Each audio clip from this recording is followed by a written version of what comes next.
தலைவர் பாலு அளவுக்கு எனக்கு தமிழில் புதுமை கிடையாது, அவ்வப்பொழுது முயற்சி செய்கிறேன். The speakers for this webinar series, we have lined up 4 eminent people. They need no introduction, but still, for the sake of the record and for the purpose of those who have come and joined fresh for this activities, I would like to call upon the first speaker, Mr. Navi, who is an information consultant from Bengaluru and an acknowledged expert in the field of cyber laws. Surprisingly, the master's in nuclear physics and a banker for over a decade, he has been an expert in giving lectures through his cyber law college. He has been training many people onto that, and recently he has been the chairman of the Foundation of Data Protection Professionals in India. He was the first person to present a section 65B certificate which is admitted as evidence in the historical Suhaskati case in Chennai, which was the first case of conviction under IEA 2000 in India. Last but not the least, he is also the founder secretary of Cyber Society of India, and I have great pleasure in asking him to deliver his lecture. We have arranged for about 12 minutes of every speaker's. It's very difficult to control you. I'm aware of that, but due to the time constraints, we would request you to kindly cooperate with us. Thank you, sir. Mr. Navi. Good morning, friends. Good morning to all my friends in CySI and more than 182 people who have come here. I suppose the screen is visible. Okay. Kapaleshwaran, my screen is visible now? Your PowerPoint is visible, sir. Okay. Yes. So I am going to only very briefly touch upon the techno-legal view of Section 65B. There are other people who will be discussing more about the specific section. Balu has tried to address some aspects himself, and anyway, we are having Napinai and others to discuss. So we are looking at Section 65B in the context of admissibility of an electronic record as an evidence in a court of law. Basic admissibility comes because Information Technology Act has on 17th October 2000 declared that electronic document is to be considered equivalent to a paper document. Then simultaneously the Indian Evidence Act was also amended. The procedure for admission was specified in greater detail in the Indian Evidence Act through Section 65B. And in fact, the famous Anwar versus Bashir judgment specifically pointed out that there are 2 stages at which we have to look at the electronic document in a trial process. One is at the time of admissibility and another thing at the time of trial. And the court said genuineness, veracity or reliability of the evidence is seen by the court only after the stage of relevancy and admissibility. Therefore, initially we are looking at the admissibility, and Section 65B is relevant at that stage. So genuinity is a different stage, and after admission, if the genuinity of the document has to be questioned, the challenger has to produce justification to the satisfaction of the court that this document does not appear to be genuine. Now, if for that he may produce his own evidence of whatever sort he can produce. If the court is unable to take a decision based on the 2 counsels producing 2 different kinds of witnesses, the court can go for a Section 79A accredited expert, a digital evidence examiner. That is how the process has been defined. Now, before we actually look at Section 65B, which has got these 5 subsections, we need to actually look at a few other sections of the Indian Evidence Act, without which we will not be able to understand why Section 65A has been introduced and why Section 65B follows. Now, Section 3 basically says evidence means an produced section. Okay. Sorry, sir. Mr. Sridhar, can you mute all the people? Okay. That is Section 3 says evidence means and includes electronic records. Now, what is the definition of electronic records? You have to go back to Information Technology Act. If you analyze the few sections related to this, it boils down that electronic record is something which is expressed in binary form in terms of impulses, which are recorded in the device which we call as computer. So that is electronic record. Now section 17 says an admission is a statement which can be oral, which can be documentary, or it can be contained in electronic form. So this recognizes that there are three kinds of statements, one of which is electronic documents, the other two are different.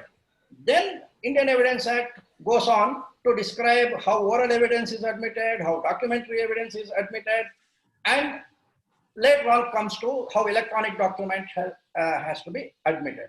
So section 59 of the Indian Evidence Act states that all facts except the contents of documents or electronic records may be proved by oral evidence. So here also it is recognized that there are two other categories of documents other than oral. One is documentary, another is electronic records.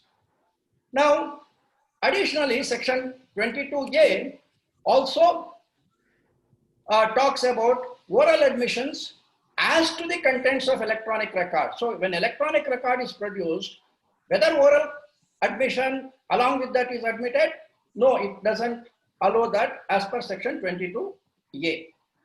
After reading this, if you now come to section 65A, it says these are special provisions as to the evidence relating to electronic record. Now, having recognized that electronic record is something different from oral evidence, something different from documentary evidence, then we look at section 65A. Before this, section 61, 62, 63, 64, 65, they are all related to documentary, paper-based evidence or other material evidence, which is not applicable to electronic documents. The moment we are unable to forget 61, 62, we are always bound by the concept of primary, secondary, when secondary is applicable, when primary is not available, kind of a thing. That is immaterial because the section 61, 62, 63, 64, and 65 are applicable for non-electronic documents. Now, if we come to an electronic document, we must remember that an electronic document resides inside a container. The container can be a hard disk, but hard disk is not the electronic document. The portion of the hard disk where some binary impressions are there, that is called the electronic document. And that document will only be appearing as 0, 1, etc. on a platter. If it is a hard disk, it is a magnetic charge, plus 1 or 0. Or if it is a CD, it may be a plain surface or pits, lands and pits. Whatever may be the form in which the impression 0 and 1 is created in a media, media is a media. The impressions in binary form are the electronic documents. So if this electronic documents, which you see 0, 1, etc., is presented to the judge as an electronic document, obviously he will find it difficult to understand what this electronic document is. Therefore, he will look at an idea of how to convert this binary document into a human understandable document, for which he will have to use appropriate computer hardware and software. Remember, every electronic document cannot be rendered into a human understandable document in every computer. There is a relationship between the binary document and the hardware, software applications which are used for rendering this. If you do that, for example, this above document, one person may read it as the word Tirupati. Another person may read the same document as a number 6082 something. A third person may look at it as a string of characters which we don't know what it is. So the same electronic document 010 etc. could be converted by computers of different nature into 3 different human readable documents. So we again come to a situation where which one of these has to be accepted as evidence? Now, an electronic document is always a binary expression created on the media used by the originating computer device. If it is a camera, it is the memory card of the camera or something like that. It is never the words, sound, or picture which we as human beings can experience. What we experience is only an interpretation of the binary impression by a human being. I showed you this last set of characters, which for you and me, it may be looking like some pictures, but for somebody who knows the Chinese language, they may have some meaning out of it, which means that apart from what the computer and the software does to convert the zeros and ones into some kind of a word or something, even the knowledge of the human being about the language or something like that will determine what is contained in that particular electronic document. So there is a dependency of the evidence based on the computer, software, applications, etc. Now, even if this document is available in the form of a CD with the judge, and the judge himself opens the document, remember, even the judge will have to depend upon a computer, a Windows-based computer or an Apple computer. He has to look at Word or some other applications. And what he himself sees is dependent on all these intermediary devices. And if that intermediary devices change, then his inference will change. Now, will the judge himself become a witness to say that this is either Tirupati or it is a Chinese this thing or a number? It is a decision which the judge will have to take on his own. To understand this is the crux of why Section 65B is required, and Indian Evidence Act solves this dilemma of the judge through Section 65B, and it introduces another human being called the certifier, who will be giving his own evidence which the court can accept. And this person, what has to do is set out in Section 65B. For example, the first subsection immediately says that what is to be produced for admissibility is a computer output. You put it in inverted commas, it's a definition under Section 65B1. A computer output is accepted for admissibility without the production of the original document. So this computer output is a reflection of the electronic record, and it is admitted also as a document. It is not also as a secondary document. It is also as a document, just as there could be several original documents of a book. Each book is a original document. Likewise, every document rendered as a computer output is a original document status. Okay, you may still say that there is something binary which is lying somewhere else, that is real original, but this is not to be distinguished as primary or secondary. It is just a document. And all subsequent sections, please remember Section 65B, 2, 3, 4, 4, 5, they all refer to the production of this computer output, which is related to the replacement or the proxy of the original. And therefore, Section 65B2 says it prescribes the conditions for producing the computer output.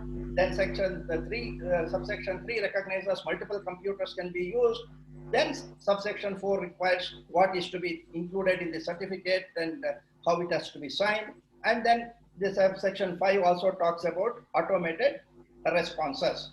So the entire Section 65B is referring to the production of the computer output, not the original binary expression, that is unpresentable original evidence. If it is presented, it will be in zeros and ones, and it will be lying inside a container. It cannot be seen by the judge without reference to a computer device. So that is the basic aspect of Section 65B. So the interpretation of words, which computer has to be listed in Section 65B certificate, who is the lawful owner, what is the period under which this computer document was generated, all that relate to the production of the computer output. It should not be, in my opinion, interpreted as referring to the original binary document.